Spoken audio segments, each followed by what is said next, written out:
শুক্রবার প্রকাশিত হয়েছে মাধ্যমিকের ফলাফল। প্রথম 10-এর তালিকায় এবার রয়েছে 66 জন। এই তালিকাতেই বাঁকুড়া জেলা থেকে দুই কৃতী দ্বিতীয় এবং তৃতীয় স্থান দখল করল। মাধ্যমিকে দ্বিতীয় বাঁকুড়ার সৌম্য পাল। বিষ্ণুপুর হাই স্কুলের ছাত্র সৌম্যর প্রাপ্ত নম্বর 694।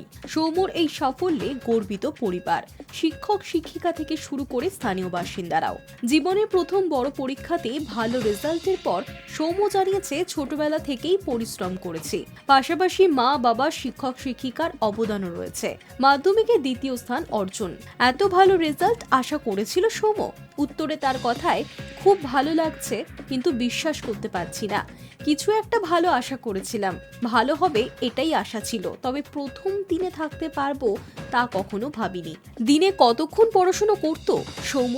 তার উত্তরে সে জানিয়েছে, দিনে 12 থেকে 13 ঘন্টা পড়াশোনা করত সে।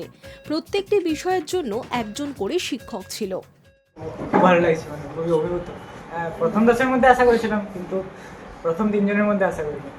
10-12 ঘন্টা প্রতিদিন। সাবজেক্ট আমার মাধ্যমিকের ক্ষেত্রে ইতিহাসে যোগ দিতে হতো, ইতিহাস আর বাংলাটা প্রতিটা সাবজেক্টের জন্য একজন করেছিলাম। ভবিষ্যতে বিজ্ঞানী হতে চাই, আর এখন ইঞ্জিনিয়ারিং পড়ব। মাধ্যমিকে বাঁকুড়া জেলা থেকে দ্বিতীয় স্থান। কি হতে চায় বড় হয়ে সে? বড় হয়ে সে বিজ্ঞানী হতে চায়, তবে এখন ইঞ্জিনিয়ারিং নিয়ে পড়াশুনো করার ইচ্ছা রয়েছে। তবে শুধু পড়াশুনোই কিন্তু নয়, তার পাশাপাশি সৌম্য ঝোঁক রয়েছে সংস্কৃতির দিকেও। সে নিজে হারমোনিয়াম বাজিয়ে গান করতে ভালোবাসে, শখ রয়েছে তবলা বাজানোতেও। অন্যদিকে বাঁকুড়ার আরেক কৃতী ছাত্রী। মাধ্যমিকের মেধা তালিকায় তৃতীয় স্থানে বাঁকুড়ার ঈশানী চক্রবর্তী। তার প্রাপ্ত নম্বর 693। ঘন্টা মেপে পড়ার বদলে রুটিন করে পড়াশোনায় বিশ্বাসী সে। তার কথায়, পাঠ্য বই খুঁটিয়ে পড়তে হয়, যাতে কোনো বিষয়ের উপর সম্পূর্ণ ধারণা পাওয়া যায়। শুধু হার্ডওয়ার্ক নয়, সঙ্গে স্মার্ট ওয়ার্কও জরুরি। ধারাবাহিকতা বজায় রাখতে চায় ঈশানী। প্রত্যেক দিন প্রথমে কি পড়বে তা আগে থেকেই ঠিক করে নিত সে।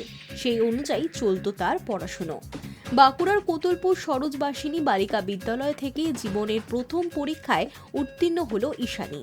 ভবিষ্যতে দেশ তথা সমাজের জন্য নিজেকে নিয়োজিত করতে চায় সে। তার জন্য পদার্থবিদ্যা নিয়ে গবেষণা করার ইচ্ছে রয়েছে তার। খুবই খুশি, খুবই গর্বিত হয়েছি যে কোতুলপুরের নামকে এতজনের সামনে তুলে ধরতে পেরেছি, আমার বিদ্যালয়ের নামকে এতজনের সামনে তুলে ধরতে পেরেছি।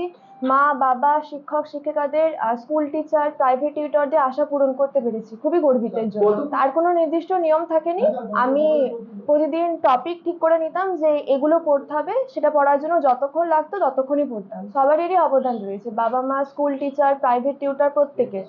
ভবিষ্যতে রিসার্চার হওয়ার ইচ্ছা আছে। টেক্সট বই যেন খুঁটিয়ে পড়ে এবং কনসেপ্ট যেন ক্লিয়ার করে, এবং প্রত্যেকটা প্রশ্নে যত মার্কস ঠিক তত অনুযায়ী সেই লেন্থ অনুযায়ী যেন উত্তর লেখে, বাড়তি যেন না লেখে। কনসেপ্ট খুব ভালোভাবে ক্লিয়ার করতে হবে প্রত্যেকটা প্রশ্নে। আমার বাবা স্কুল টিচার ছিলেন এবং মাও হচ্ছে স্কুল টিচার।